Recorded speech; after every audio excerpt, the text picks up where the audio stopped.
Bueno, continuando con nuestro libro de Sigmund Freud, el fundador del psicoanálisis, comprendiendo la psicología, de la editorial Salvat, vamos a continuar. Y con el capítulo 7, que es pulsiones, angustia y defensas.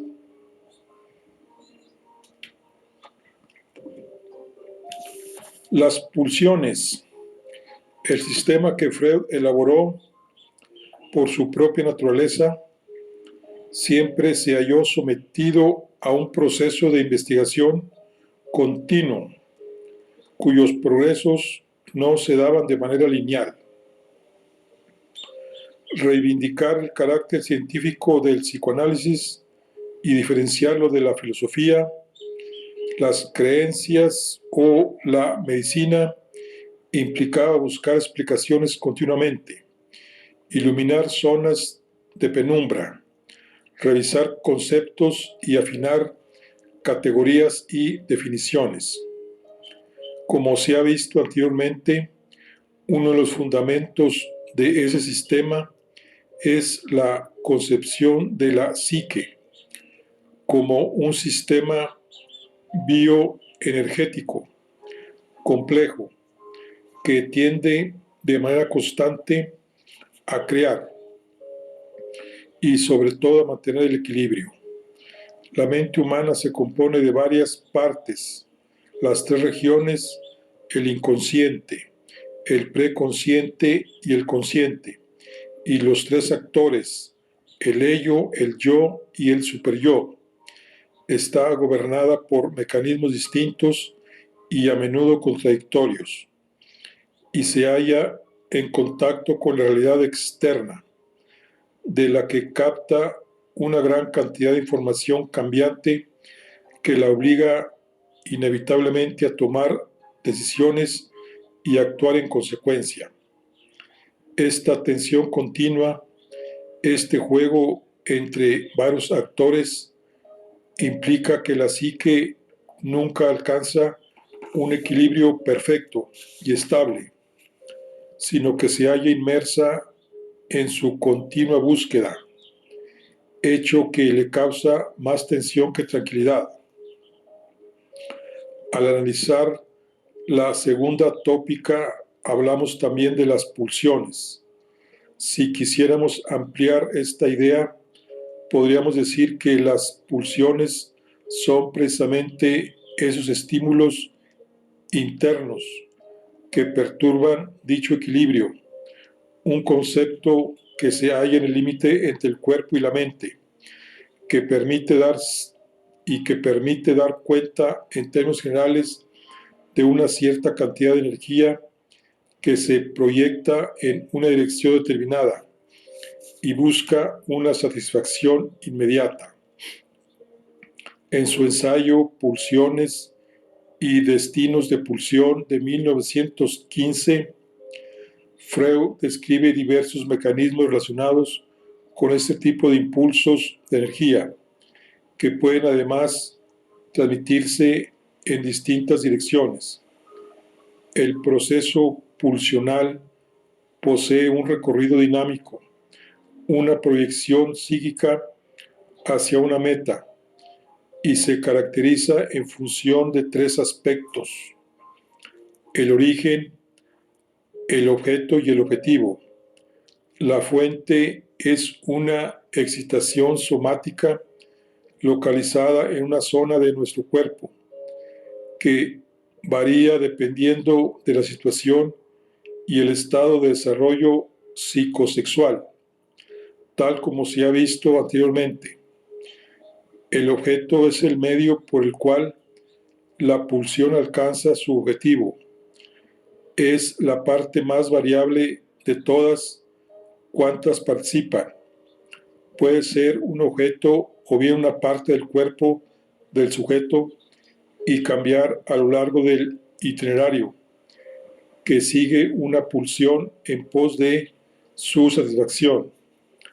La meta, como puede imaginarse, es la consecución de ese objeto y se salda con el aminoramiento o la desaparición de esa tensión inicial. Pero aunque la satisfacción solo puede lograrse cuando se elimina el estado de estimulación de la fuente de la pulsión, conviene tener en cuenta que existen más formas de llegar.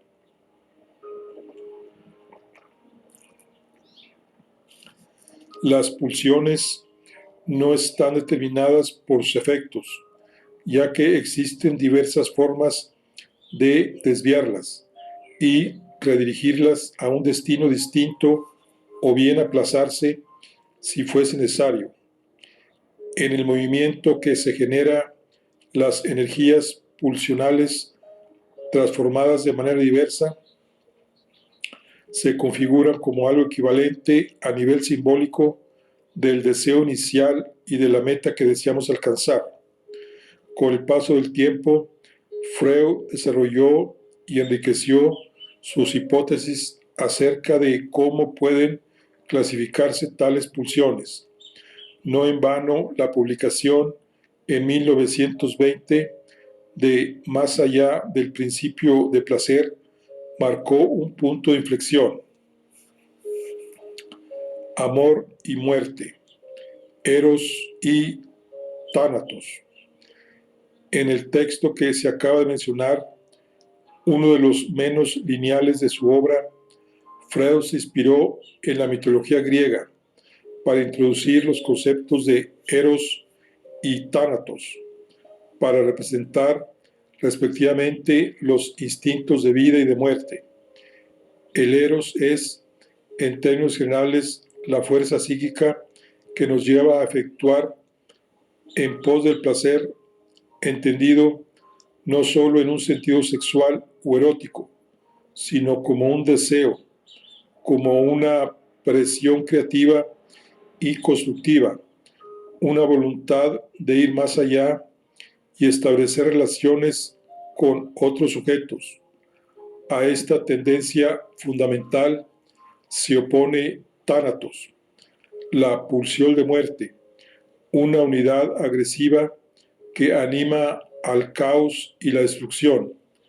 De este modo, si el propósito de Eros es establecer la unidad y la armonía, Tánatos, por el contrario, se esfuerza por sembrar la discordia y destruir cualquier lazo.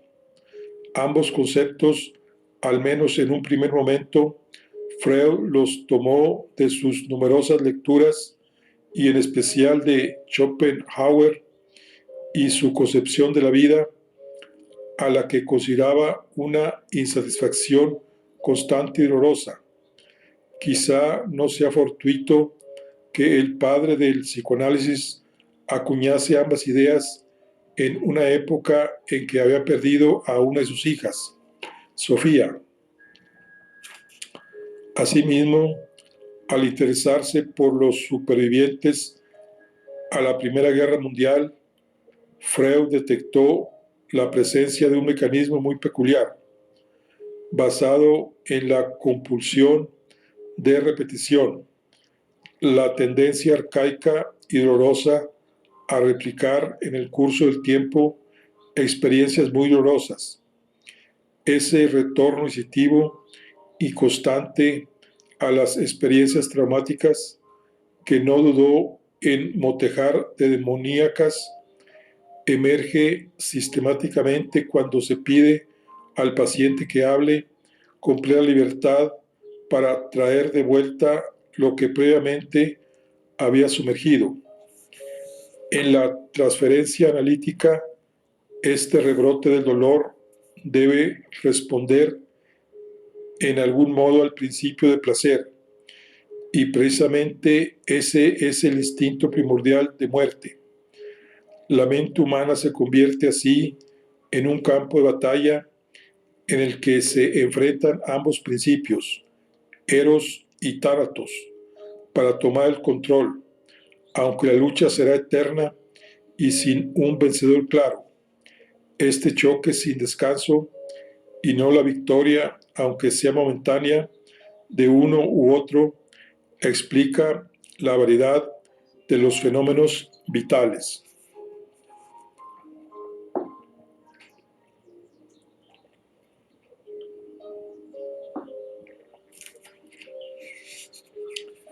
Impulsadas por el principio de placer, las pulsiones eróticas se hallan en el origen de todas las tendencias que favorecen la vida, sean propias y ajenas, así como los lazos emocionales, amistad, amor, protección, atención.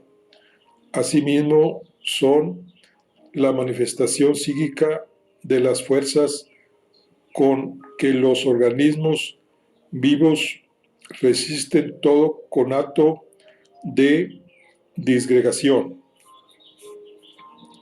Las pulsiones de muerte, por su parte, expresan la tendencia de todos los seres vivos a regresar a un estado inorgánico, a ese equilibrio definitivo que es la muerte. A la acción de Thanatos se deben los sentimientos de envidia, odio, destrucción o agresión. Tomados en conjunto, estos instintos desembocan en la destrucción y la guerra, mientras que la vida en sociedad toma forma gracias a las pulsiones de vida que empujan a los sujetos a unirse y colaborar mediante la creación de lazos.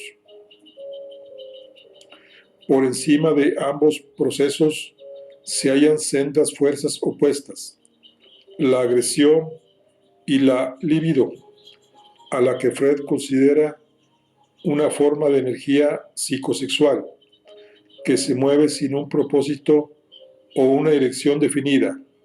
Si volvemos por un momento a los principios de placer y de realidad, veremos que Freud nos mostró cómo la energía psíquica sigue una regla muy simple: la descarga ligada siempre a la satisfacción y el placer. En consecuencia, cualquier acumulación o aumento de energía que no logre descargarse ocasionará un estado de tensión interna y por lo tanto de desapacibilidad. Sin embargo, los seres humanos tendremos a percibir la energía libidinal y la agresiva, que son innatas y completamente psíquicas, como sensaciones somáticas más ligadas al cuerpo. La definición que Freud da del líbido es la siguiente: manifestación de energía psíquica desencadenada por el instinto de conservación, la pulsión de naturaleza puramente sexual íntegra a todas las pulsiones eróticas. Bueno, la hipótesis, pues, Freud siempre se cuestionó su teoría, ya que consideraba que solo podía avanzar a tientas, en la que se bastan esos mecanismos. Propone que los seres humanos no actúan solo movidos por los estímulos del entorno, sino también por las presiones internas.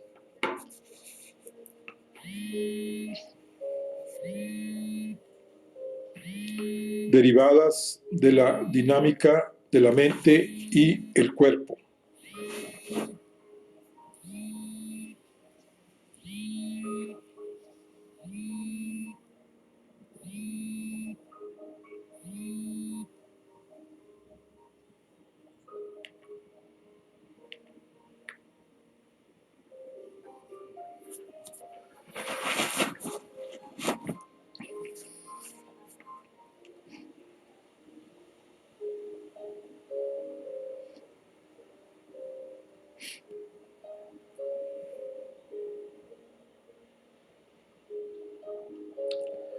Como si de una suerte de combustible se tratase.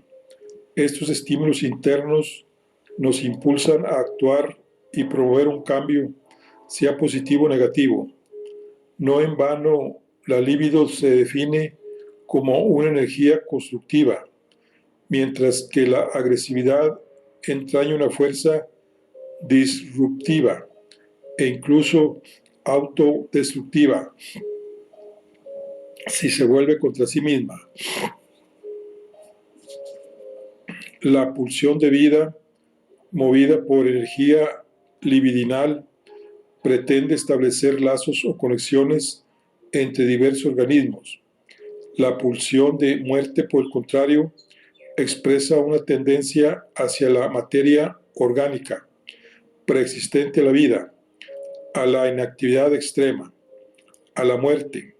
Ambas pulsiones, aunque opuestas, pueden entrecruzarse y fundirse no solo en el ámbito clínico, tal como se observa en las sesiones de psicoterapia, sino también en la actividad mental de cualquier persona sana. La pulsión de muerte se halla presente incluso en las relaciones amorosas, y por el contrario, no es raro que un episodio de crueldad depare algún tipo de satisfacción libidinal. De hecho, no hay por qué considerar a Thanatos como un freno o un obstáculo que se interponga a la consecución de un objetivo. Si se canaliza adecuadamente, puede convertirse en una herramienta valiosa para alcanzar una meta. Al entablar amistad, por ejemplo, luchamos contra ciertas dificultades que se oponen a la unión, como la distancia o la falta de tiempo libre.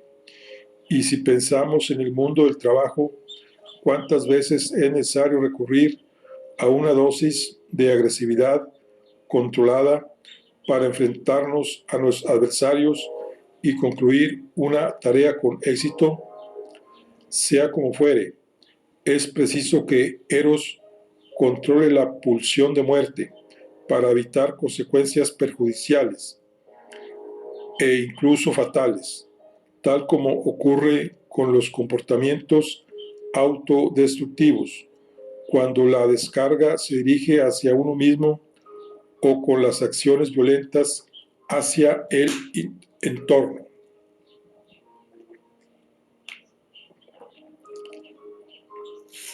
La angustia, de síntoma a señal de alarma. En su reflexión acerca de la constitución de la psique, Freud determinó un estado de sufrimiento y miedo que identificó con la palabra alemana Angst o angustia. Una vez más, el significado del término cambió y se precisó con el tiempo hasta unirse indisolublemente con el yo, el diplomático, que media entre las diversas exigencias del individuo e intenta conciliar el ello con el superyo. El concepto de angustia adquirió paulatinamente una importancia considerable y acabó por convertirse en uno de los aspectos fundamentales de la teoría psicoanalítica. Freud lo integró en la estructura y el funcionamiento del aparato psíquico humano y otorgó a este estado emocional negativo una explicación psicógena, es decir, un origen puramente psicológico, desligándolo de cualquier causa orgánica.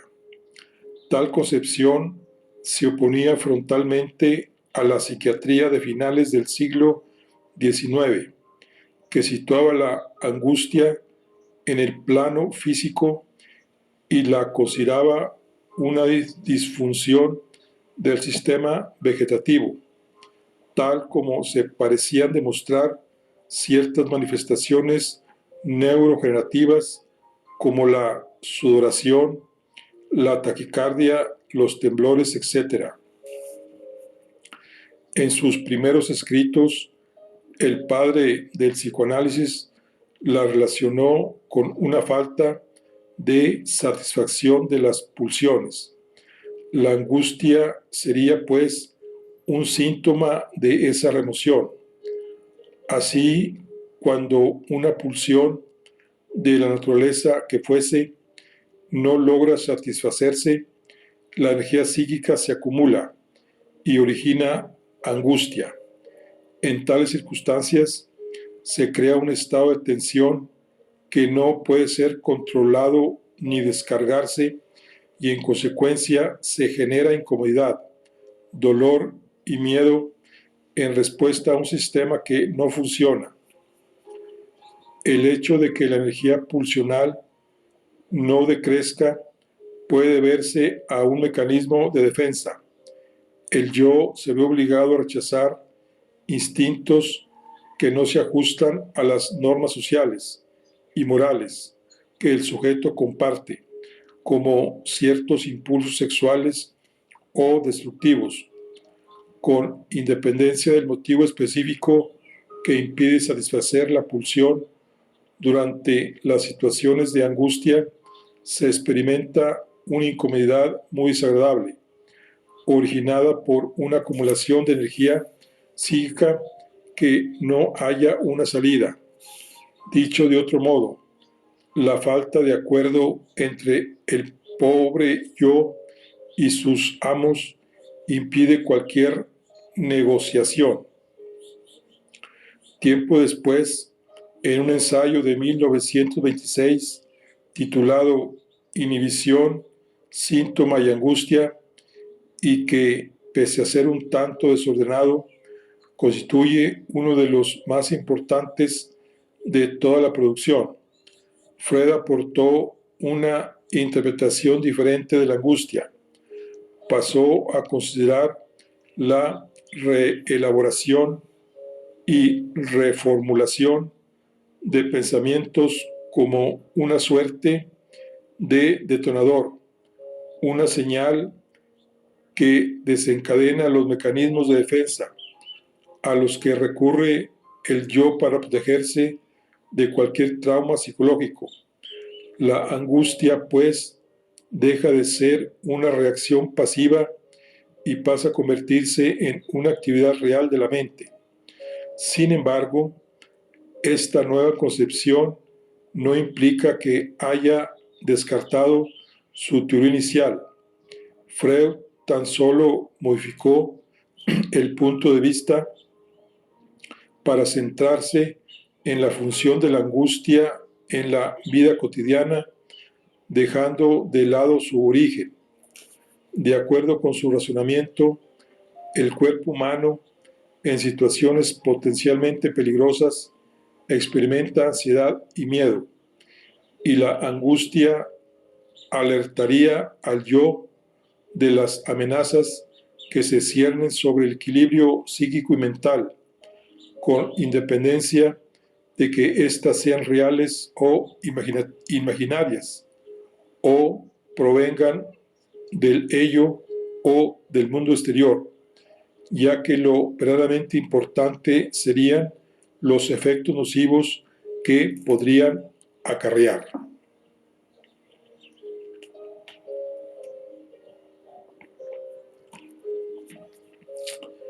El yo como guardián. El yo, advertido por la señal de alarma de la angustia, entra en lisa activando diversos mecanismos de defensa para evitar que pensamientos y emociones no deseadas lleguen al consciente. De acuerdo con la comparación que se ha establecido páginas atrás, la angustia sería el funcionario de la embajada que comunica al yo una amenaza inminente, y nuestro diplomático debe emplear todos sus recursos para frenarla. El conjunto de todos esos procedimientos que el yo pone en marcha para protegerse de esos contenidos amenazantes, así como la angustia, constituyen los mecanismos de defensa, operaciones automáticas e inconscientes que se implementan con independencia de la voluntad del sujeto y con las que el yo intenta alejar de la conciencia cualquier contenido angustioso o traumático que le resulte molesto y que además sea inaceptable para el super yo. Dichos mecanismos son, ante todo, medidas de salvaguarda que no deben considerarse necesariamente como un elemento negativo o patológico, sino más bien como una medida que nos permite afrontar con mayor seguridad nuestro quehacer cotidiano y vivir mejor. Solo dan lugar a trastornos psicológicos en aquellos casos en que se manifiestan con una rigidez y una severidad excesiva. En tales situaciones, los mecanismos de defensa se endurecen demasiado, coartan la libertad de acción del individuo, impiden la satisfacción de las necesidades instintivas y en lugar de desaparecer, permanecen latentes, en silencio, en el inconsciente y pugnan por emerger hacia la conciencia. Los mecanismos de defensa, de hecho, solo neutralizan la representación de ciertas peticiones, no su energía pulsional, que puede dañar al sistema mediante la creación de conflictos psíquicos, por ejemplo, entre el consciente y el inconsciente, o entre las exigencias del ello y las necesidades del superyo, de difícil resolución. En ese momento, según Freud, se originan los síntomas neuróticos que sirven como formaciones de compromiso entre las exigencias del ello y las defensas del yo y que deben interpretarse como manifestaciones de conflictos psíquicos que se han vuelto crónicos. Aquí en la definición de formaciones de compromiso, también conocidas como formaciones transaccionales, representan la unión simbólica de un deseo inaceptable o inalcanzable y la defensa de dicho deseo. Los síntomas tales como el sufrimiento o las dificultades percibidas surgen como un compromiso entre el yo que se defiende y la representación inaceptable rechazada.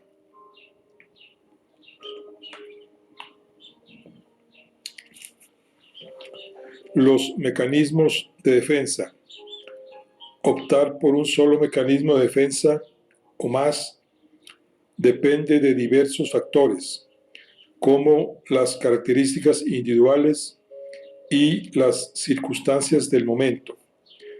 El mecanismo escogido con más frecuencia tiende a repetirse de manera mecánica y llegar a convertirse en un hábito que se integra en la personalidad del individuo. Incluso el yo tiene sus preferencias. Aunque Freud describió algunos, su análisis y desarrollo se deben al trabajo de su hija Ana. Remoción. Constituye el principal mecanismo de defensa. Se encarga de borrar o más bien negar cualquier tipo de contenido, ya sea una emoción o un pensamiento, presente o en potencia, que se considera una amenaza en el caso de que aflore en el consciente. De este modo, es posible eliminar impulsos, deseos, fantasías y sentimientos provenientes del ello, que pueden resultar demasiado intensos o sencillamente irreconciliables con la voluntad del superyo y el ideal perseguido. Dicho mecanismo funciona en un nivel subconsciente e impide que todos estos contenidos accedan a la conciencia. Se lo considera además un proceso universal y básico en el ello que permite mantenerlo separado del resto de la psique y opera en todas las acciones que desarrollamos en nuestra vida, sin que necesariamente entrañe el desarrollo de ningún trastorno. Sin embargo, aunque pueda negar las representaciones de pulsiones inaceptables, no puede neutralizar la energía psíquica del ello que se mantiene a pesar de que los pensamientos y emociones se mantengan a un nivel inconsciente. También puede fallar en ciertos casos y emerger ciertos contenidos reprimidos, aunque de manera incompleta, ya que los mecanismos de defensa logran alterar una en apariencia y tornarlo irreconocible. Su aparición, pues, se lleva a cabo de manera parcial, atenuada, en virtud de una formación de compromiso y siempre como lapsus, actos fallidos o sueños. Piénsese, por ejemplo, en el caso de aquella persona que está convencida de que nunca ha tocado un cigarrillo y se olvida de que lo castigaron en el colegio por pillarla fumando en los lavabos. No se trata de una mentira. El yo ha eliminado un contenido doloroso y un deseo que desde entonces se considera negativo.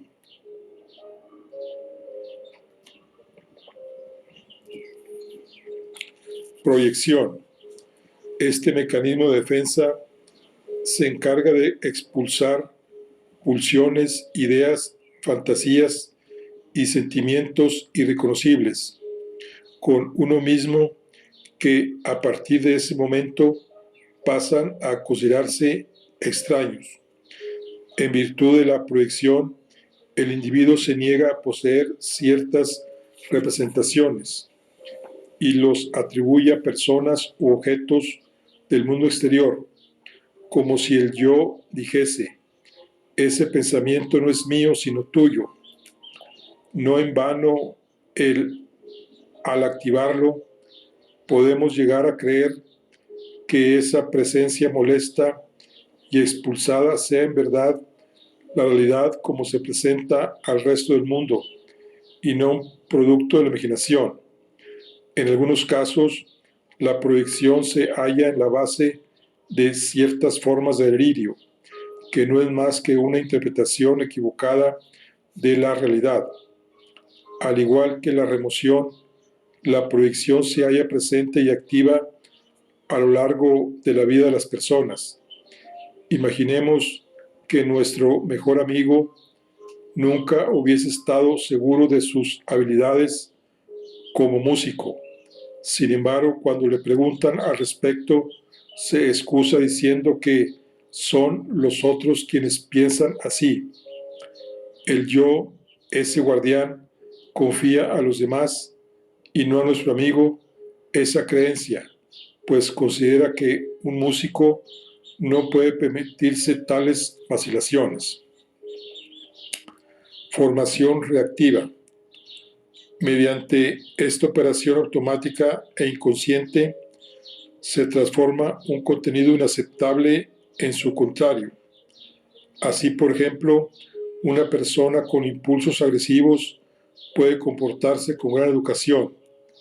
Este mecanismo de defensa nos protege de pulsiones violentas o eróticas demasiado intensas y en consecuencia incompatibles con las normas sociales, el yo y el superyo.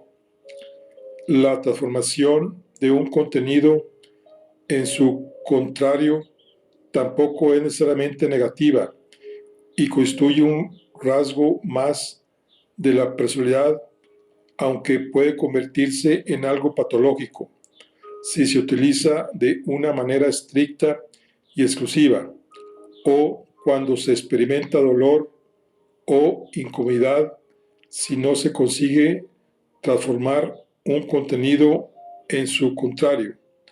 Supongamos que una niña a la que llamaremos Ana, no soporte a su hermanito desde hace un par de semanas, porque no hace más que llorar y además acapara toda la atención de la madre. Un buen día, sin malicia alguna, se le ocurre sugerir que podrían enviar al pequeño a casa de sus tíos, que viven en las montañas, porque ahí quizá esté más tranquilo y deje de llorar. Como no puede expresar su agresividad de una manera directa, pues sería inaceptable, Ana recurre a esa treta para liberarse de su hermano, que a su juicio sin duda estará mejor lejos de casa y disfrutar por completo del cariño de su madre. Sublimación.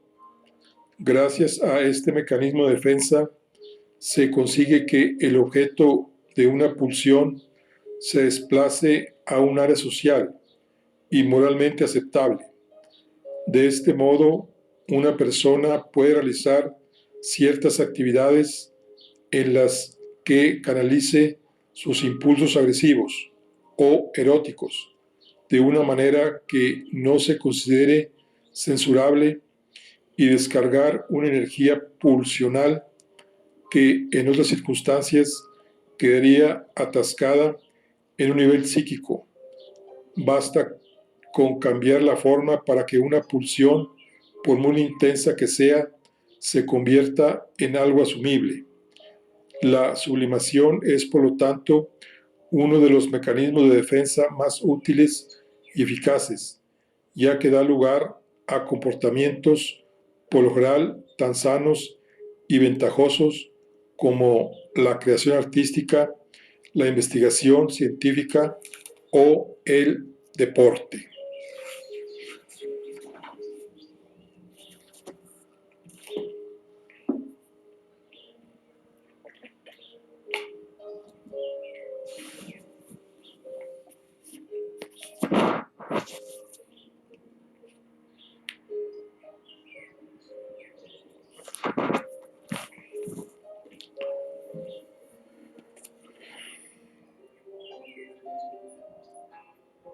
Bueno, vamos ahora a lo que es el capítulo 8.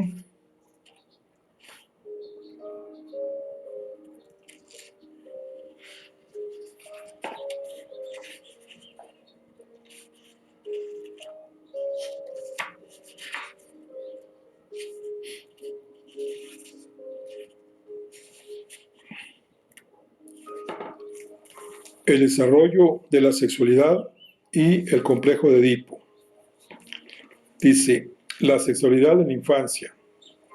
En 1909, durante su estancia en Estados Unidos y mientras dictaba su cuarta conferencia en la Universidad de Clark, Freud se formuló varias preguntas sobre la sexualidad de la etapa infantil, ya que no estaba seguro de si podía afrontar la cuestión. Para la mentalidad puritana de la época, el padre del psicoanálisis se había convertido en todo un revolucionario, algo que no le gustó mucho.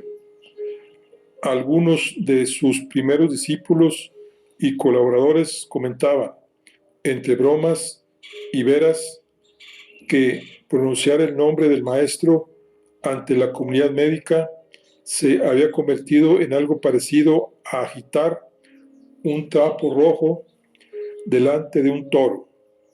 Sin embargo, el asunto no pasó a mayores, y a juzgar por su correspondencia, no tardó en descartarlo por considerarlo irrelevante y demasiado proclive a despertar suspicacias en personas mediocres y maliciosas.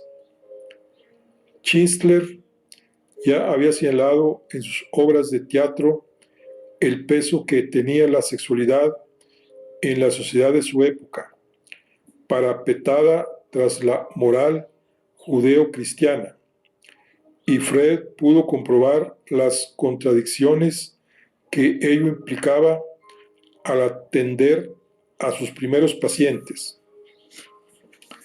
En 3 ensayos sobre teoría sexual, publicado en 1905, Freud reflexiona sobre la importancia que la vida sexual tiene en el desarrollo del individuo, ya desde los primeros años de vida. A partir de esta observación, sus teorías sobre la sexualidad tendrán una extraordinaria influencia en la cultura en general y en la ciencia psicológica en particular. El padre del psicoanálisis provocó un cambio revolucionario y, por si fuera poco, sin andarse con rodeos, no le asustaban ciertas palabras consideradas por aquel entonces malsonantes, y mucho menos los conceptos perturbadores. No en vano, al adentrarse en el mundo de la infancia, sentenció ni más ni menos que el niño es un perverso polimorfo. La investigación psicoanalítica de Freud y sus seguidores ha prestado mucha atención al desarrollo infantil, sobre todo en aquellas cuestiones referidas a la formación gradual de su individualidad. De hecho, este periodo vital se convierte en la piedra angular del sujeto durante las sesiones. El analista ve, observa y cura al niño que fue el adulto que ha acudido a la consulta. Según Freud, todo niño es perverso porque está dominado por pulsiones eróticas que no están encaminadas a la reproducción, y además es polimorfo porque busca el placer mediante la estimulación de distintas zonas erógenas, más allá de los genitales. No es difícil imaginar el asombro y el escepticismo con que el mundo científico y cultural de la época acogió tales afirmaciones que distorsionaban la imagen pura y angelical de la infancia y ponían en cuestión la idea de que la sexualidad es un asunto propio únicamente de la edad adulta. Sin embargo, Freud no usaba el término perverso con ninguna connotación negativa, sino más bien en su acepción etimológica. Perversus en latín significa vuelto del revés. De nuevo, su pensamiento se convierte en un ataque frontal a la moral burguesa y su difícil relación con el mundo de los afectos y la sexualidad.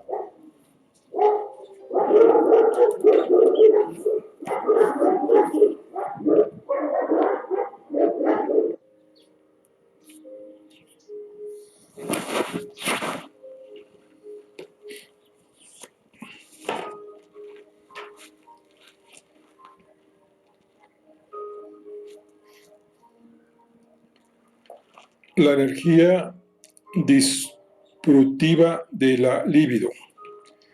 Esta nueva concepción psicoanalítica se basa en un supuesto teórico que ha suscitado gran controversia y animosidad.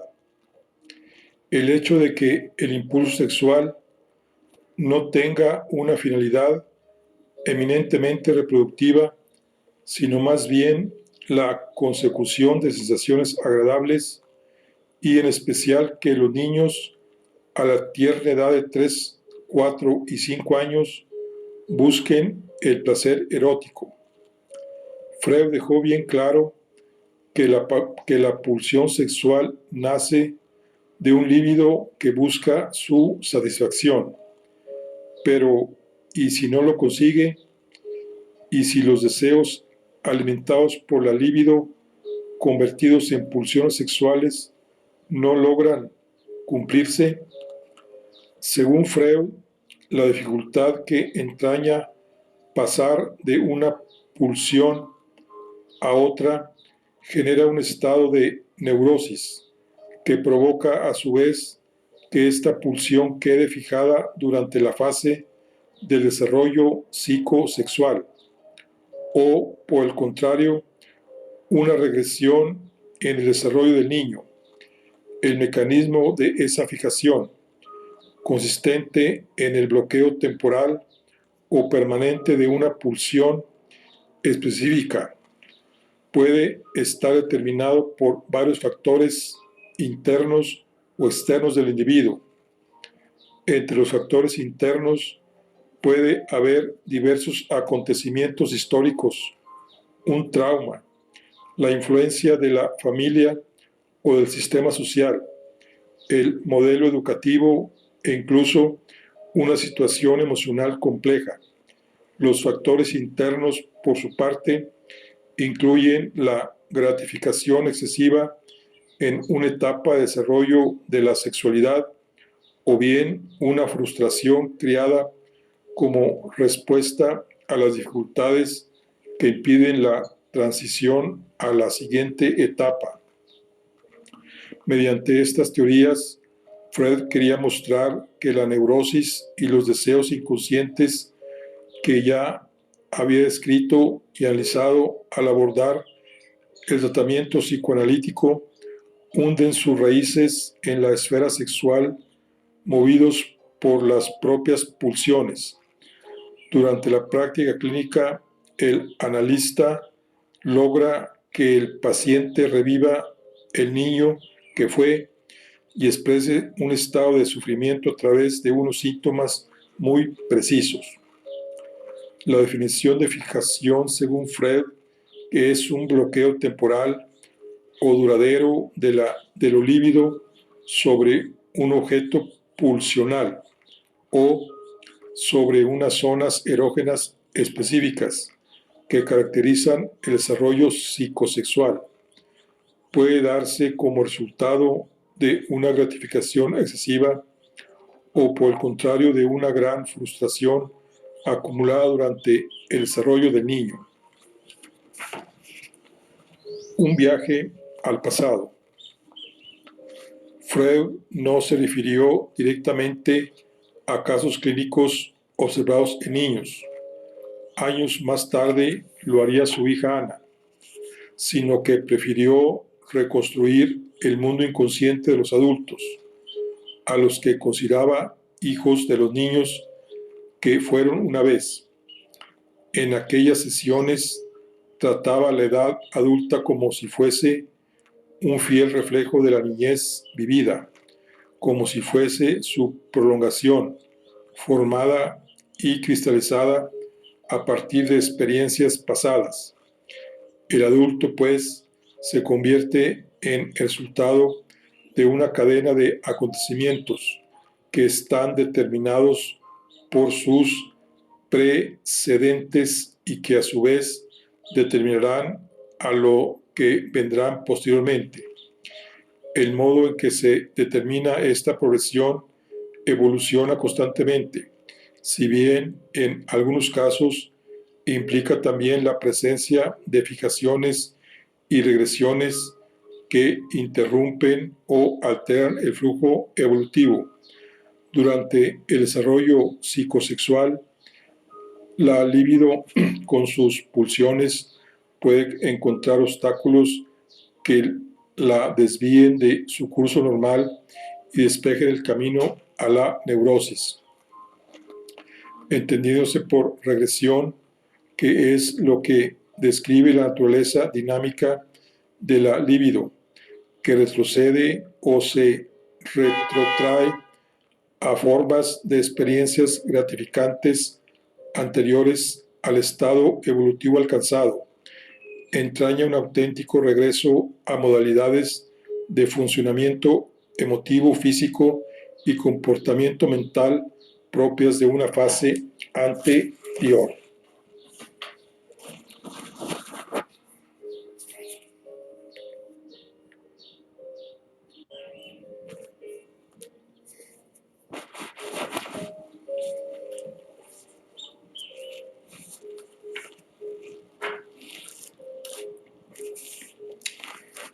Las etapas del desarrollo de la sexualidad.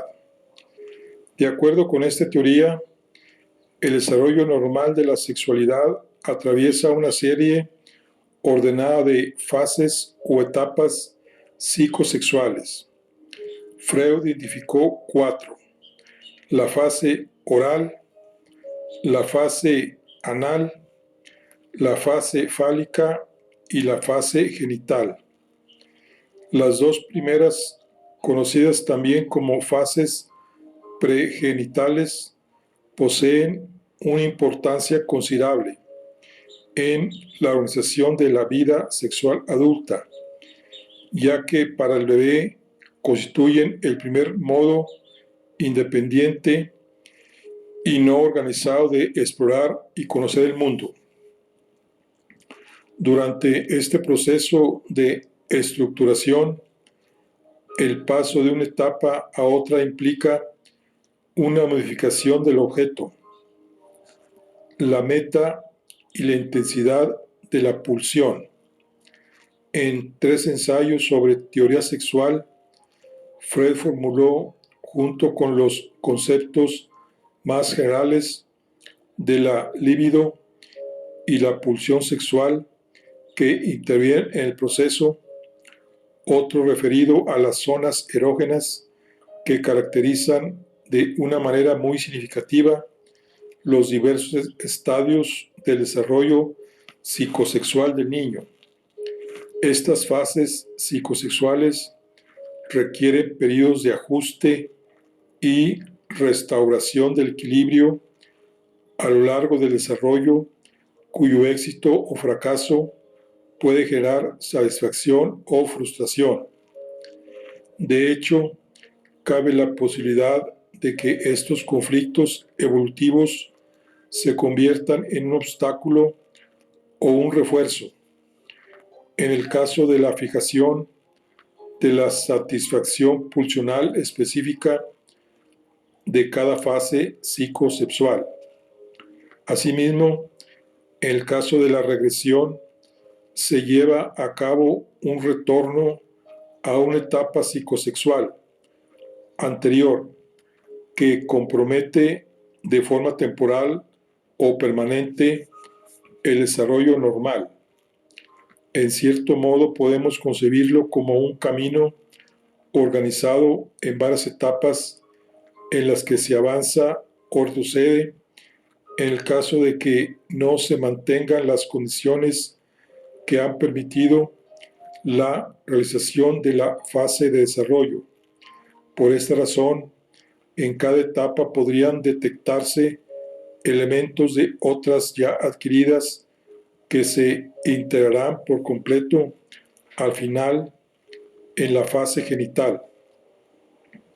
En la fase oral, la primera etapa del desarrollo de la sexualidad del niño, centrada en la zona erógena, comprendida por la cavidad oral, la boca y los labios se convierten en el medio para obtener placer y satisfacción. Desde que nace hasta que cumple unos 18 meses, el niño explora el mundo y lo conoce mediante actos tan simples como chupar, morder y comer. Mediante estas experiencias, asimila los aspectos placenteros y dolorosos de la existencia. Cuando las necesidades del niño cambian a causa de la evolución biológica y fisiológica, se inicia la fase anal. En esta etapa, comprendida entre los 18 y los 36 meses, el niño debe aprender a controlar los esfínteres. El proceso de carácter eminentemente fisiológico no excluye estados de placer y dolor. El placer dirige las pulsiones en pos de una meta, así como para encontrar alivio cuando el dolor despierta la frustración que causa la detención del mecanismo. El aprendizaje de esta tarea depende en gran medida de la educación y en especial de las reglas y provisiones que imponen los padres quienes de una manera más o menos implícita facilitan la transición a la etapa siguiente. Como puede verse, la teoría prescinde de todos aquellos aspectos relacionados que se hallan con la base del desarrollo psíquico y emocional del niño y que hoy se consideran de gran importancia. Freud se centró exclusivamente en la relación que el niño establece con el propio cuerpo y en especial con las zonas erógenas que orientan de forma activa su comportamiento fase tras fase. El proceso de maduración de la personalidad continúa en la fase fálica, cuando entre los 3 y los 5 años descubre los órganos genitales como fuente de sensaciones físicas agradables. El niño conoce su cuerpo tocando y mirando sus genitales, movido por pulsiones libidinales que buscan un modo de descargarse. En esta etapa, el desarrollo de la personalidad gira principalmente alrededor de la presencia del pene en los hombres o de su ausencia en las mujeres. Los niños y las niñas comienzan a reconocerse como sujetos distintos, ya que en ese momento comienzan a darse cambios fisiológicos y psicológicos de gran importancia y complejidad.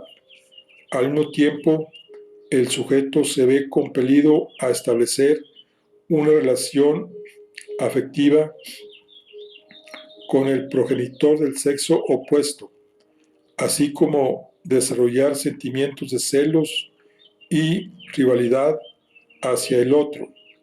Este proceso, el llamado complejo de Edipo, se da durante la fase fálica, a la que sigue la postrera de desarrollo psicosexual, la fase genital, el final del viaje que emprendió la libido.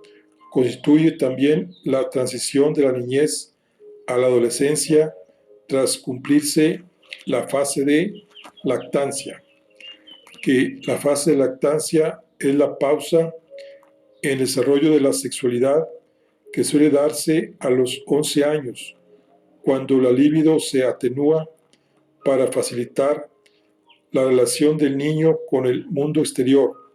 No en vano, a esa edad suelen establecerse las primeras relaciones y amistades en la escuela.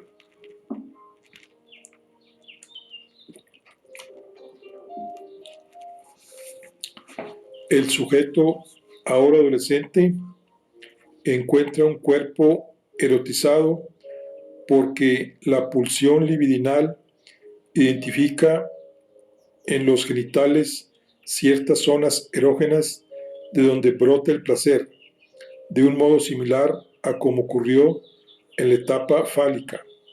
La pubertad marca la transición de las fases pregenitales, oral y anal, a la sexualidad adulta, marcada por la superación de las pulsiones libidinales parciales típicas de ese perverso polimorfo, que es el niño que se integran y organizan, así como la transformación del placer sexual que pierde su connotación autoerótica para buscarlo fuera del núcleo familiar.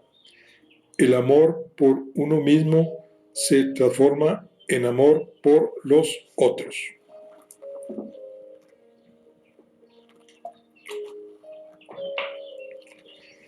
El complejo de Edipo, el mito griego.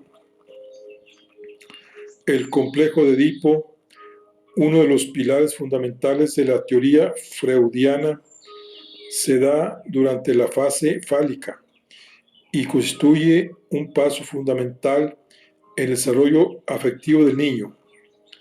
Su formulación se debe a un largo proceso que se inicia en los primeros esbozos de la interpretación de los sueños, cuando analiza los sueños centrados en la muerte de seres queridos.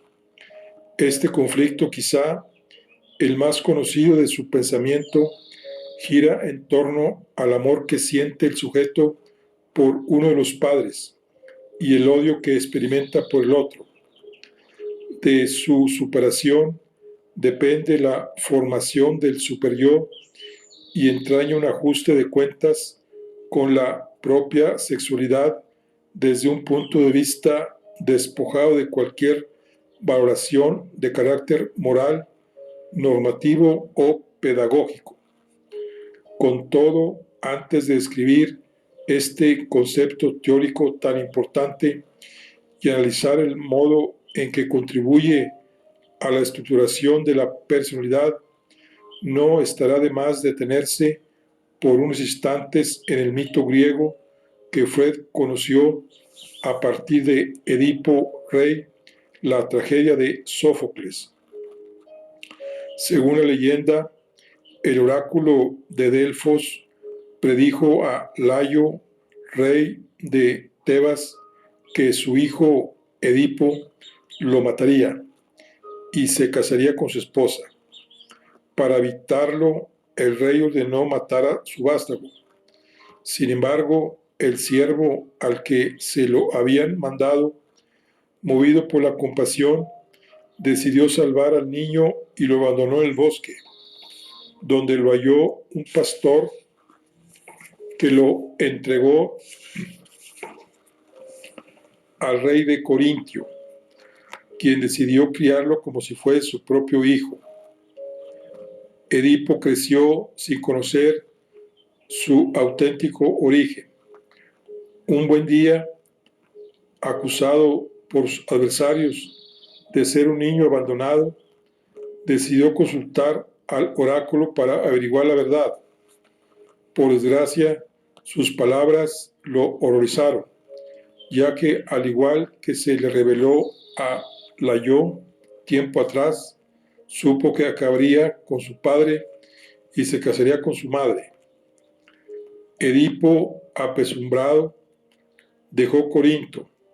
Días después se encontró con un extraño, al que asesinó tras una violenta discusión.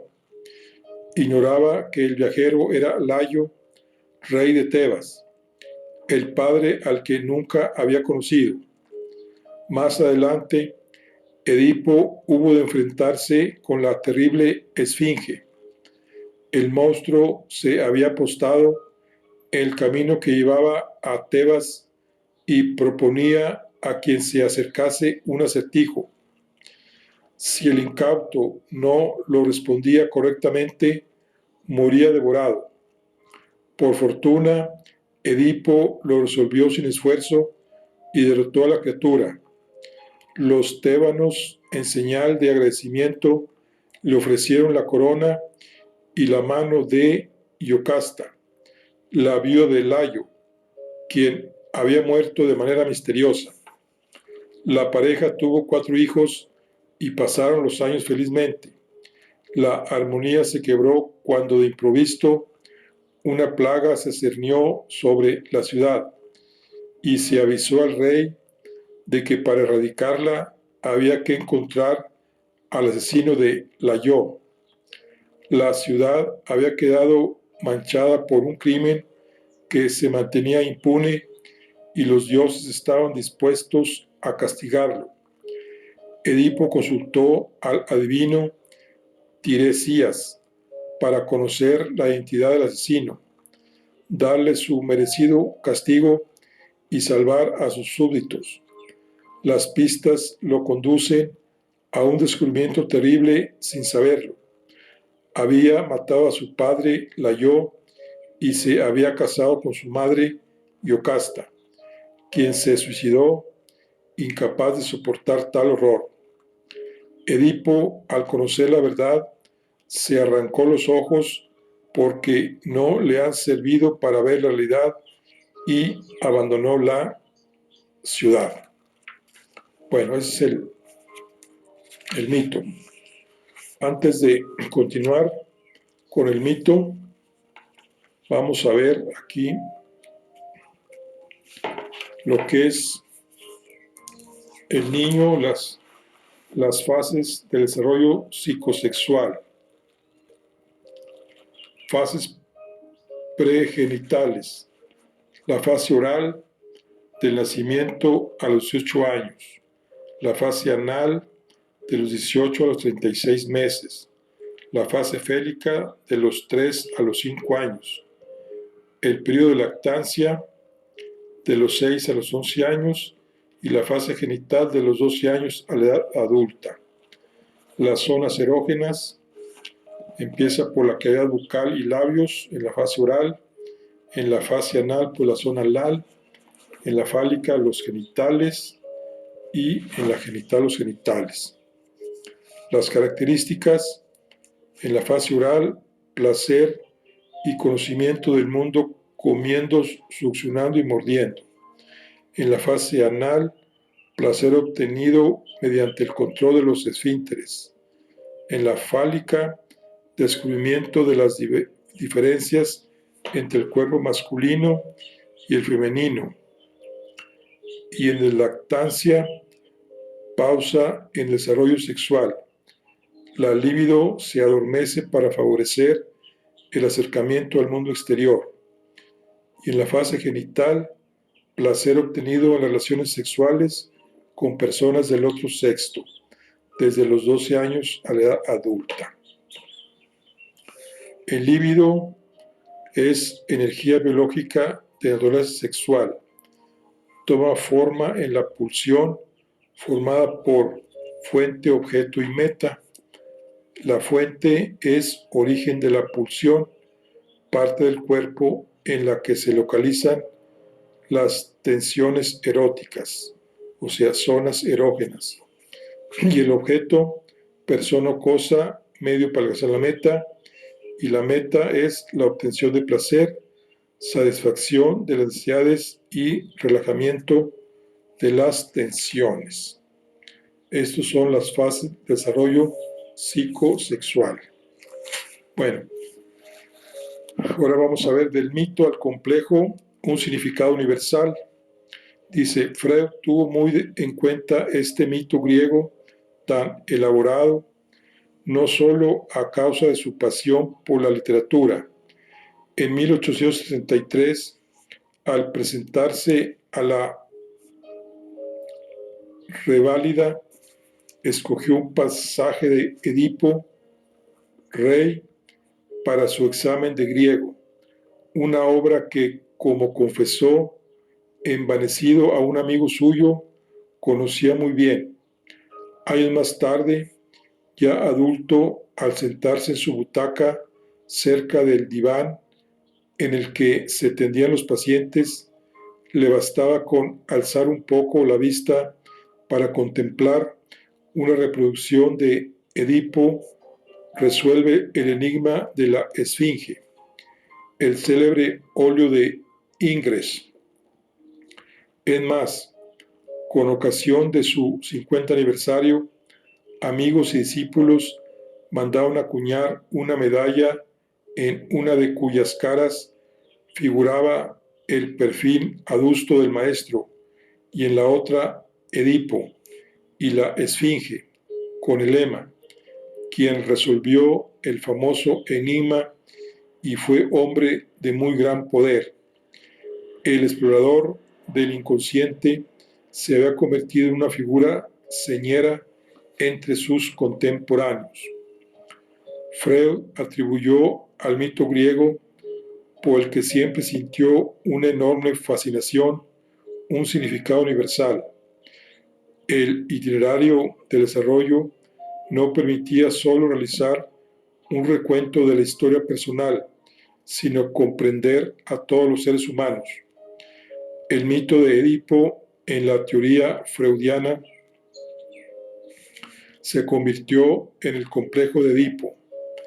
Ese término complejo permite referirse a un intrincado conjunto de conflictos, fantasmas y angustias que conforman el denominado triángulo edípico, protagonizado por los niños y sus padres, quienes se ven obligados a representar unos papeles y unos guiones muy determinados. Hacia los 3 años, durante la fase fálica y tras tomar conciencia de las diferencias anatómicas entre hombres y mujeres, los niños experimentan y afrontan este complejo, que constituye todo un desafío para el desarrollo de su sexualidad. El camino en el que el niño adquiere conciencia de la presencia del pene y la niña de su ausencia tiene un objetivo común entre ambos: organizar la propia personalidad individual, la resolución de los conflictos y fantasías que convergen en el niño. La madre y el padre determinan el éxito del desarrollo.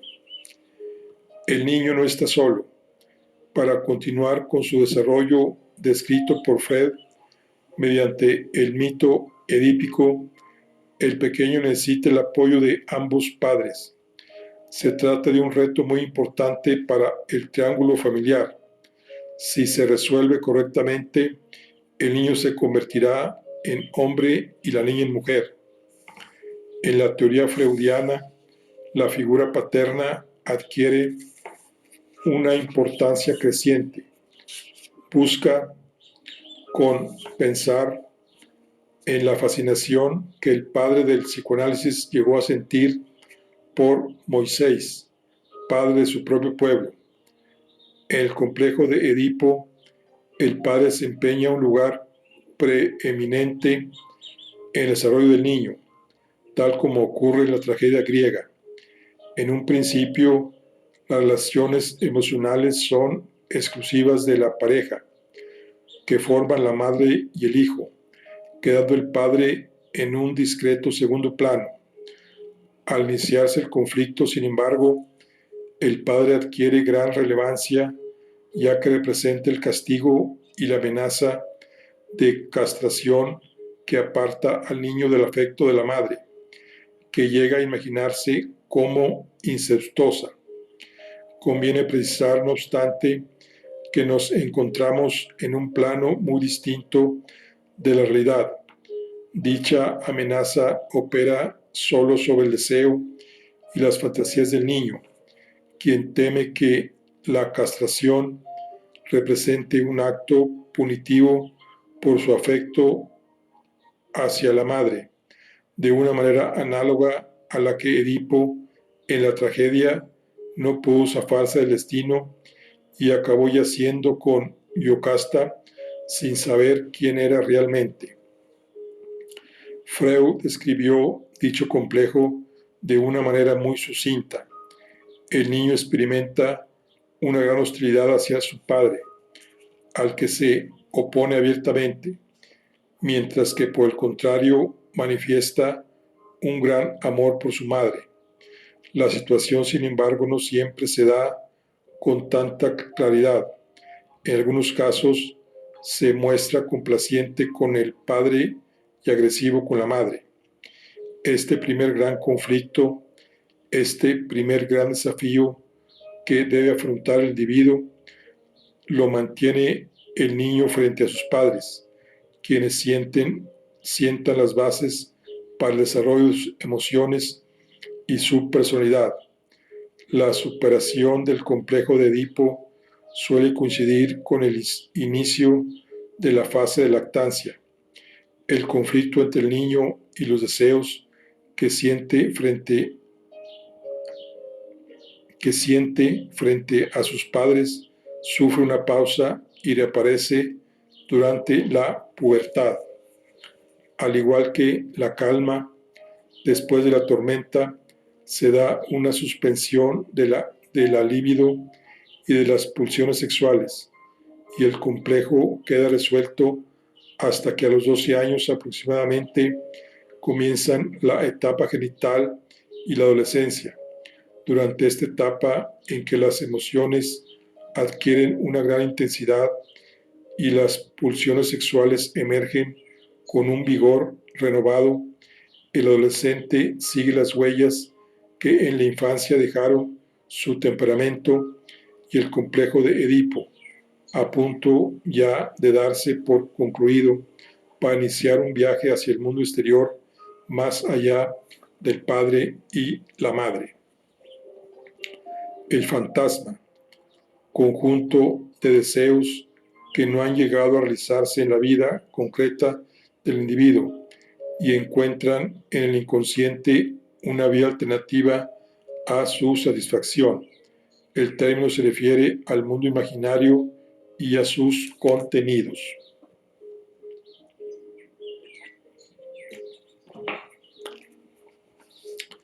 El complejo de castración. En la tragedia griega, el cumplimiento de la profecía implica también un castigo. Edipo se ciega tras saber que ha matado a su padre y ha desposado a su madre, y esta, Yocasta, se suicida. De un modo análogo, en el niño emergen sentimientos amorosos, siempre sexualizados hacia la madre y hostiles hacia el padre. Sin embargo, si bien en el mito los actos y el castigo son reales, el pequeño Edipo freudiano vive sus fantasías de un nivel imaginario y subconsciente, y en este mismo nivel coloca el castigo paterno. El niño tiene miedo de ser privado de su órgano genital, que en esa fase de desarrollo es el objeto con el que poner a prueba su propia capacidad de conocer e imaginar el mundo. Así, en su imaginación, vive al mismo tiempo las fantasías eróticas relacionadas con la madre y el temor de que su padre podría infligirle ese terrible daño, privándolo del pene para evitar el incesto. Este miedo íntimo atenúa el conflicto edípico, extingue el deseo del niño y disminuye la energía libidinal. El padre se inserta en la pareja formada entre la madre y el hijo para ejercer una función normativa y convertirse en el auténtico pilar que sostiene el edificio de la vida psíquica del niño. La figura del padre, el hecho de que niegue al niño el deseo de poseer a la madre, recurriendo a la amenaza de castración, restablece el equilibrio de la relación y ayuda al niño a afrontar y resolver el reto edípico, así como a trazar un camino para que el pequeño se desarrolle plenamente sano. De hecho, la capacidad del padre para imponer la ley y marcar ese camino constituye una liberación para el niño, quien podrá, a partir de ese momento, establecer nuevas relaciones sentimentales. En ese sentido, el padre brinda protección y mantiene alejado a su hijo de la culpa y la vergüenza que padeció Edipo en la tragedia de Sófocles. La tarea del padre consiste en separar al niño de la madre y viceversa, así como aportar un nuevo valor a la pareja parental. La forma en que los padres construyen la relación entre ellos y con sus hijos influye mucho en la superación del complejo de Edipo. La angustia derivada del miedo a la castración es el gran hito de esta etapa y una premisa clave para su resolución, tanto en los niños como en las niñas. No obstante, existe una diferencia notable entre ambos sexos, pues si con ellos implica una prohibición y un castigo que atempera sus pulsiones sexuales y los empuja a dejar atrás dicho complejo, en ellas marca precisamente el principio.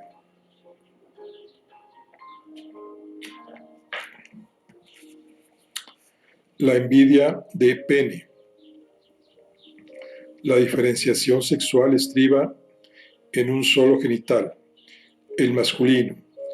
La niña no percibe la ausencia del pene como un rasgo distintivo, sino como una carencia. Para ella, el pene es algo que no se le ha dado o que incluso se le ha arrebatado. De ahí el complejo de castración. El mismo Freud admitía que en las niñas esta fase posee un desarrollo más complejo y elaborado. Quizá por esta razón lo revisó en diversas ocasiones, tal como atestiguan el sepultamiento del complejo de Edipo 1924, algunas consecuencias psíquicas de la diferencia anatómica entre los sexos, 1925, sobre la sexualidad femenina, 1931, y su breve conferencia La feminidad en 1932. En el desarrollo de la niña, la conciencia de su diferencia anatómica respecto al varón nace del descubrimiento de su ausencia de pene y viene acompañada del deseo de tener algo de lo que se siente privada. Para conseguir lo que quiere, la niña debe adoptar un cambio de rumbo. Se separa de la madre. A partir de ese momento, el primer objeto de su amor se convierte en culpable por no haberle dado el pene y se acerca al padre, tratando de ganar su atención.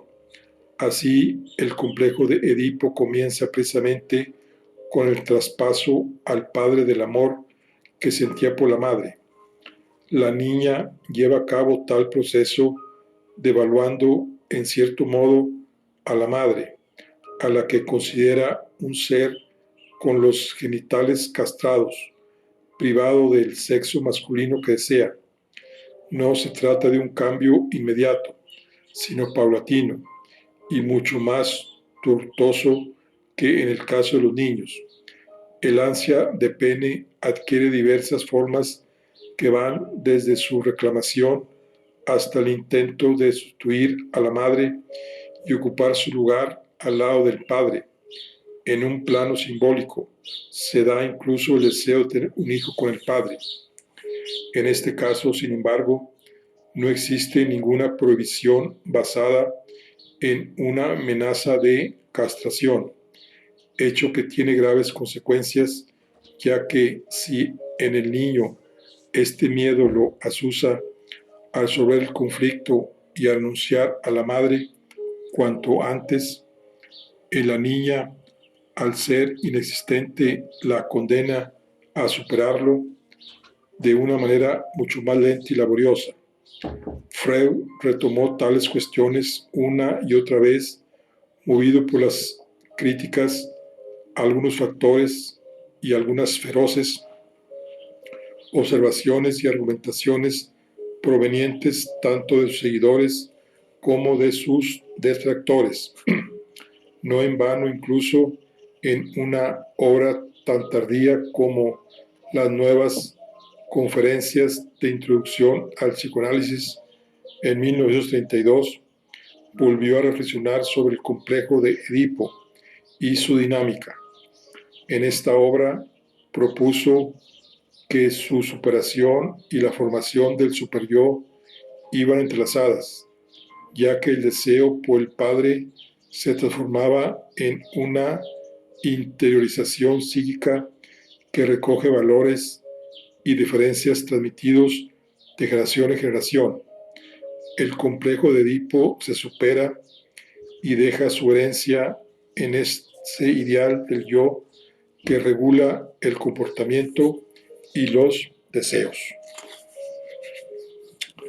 Bueno, aquí concluimos lo que es el capítulo 8.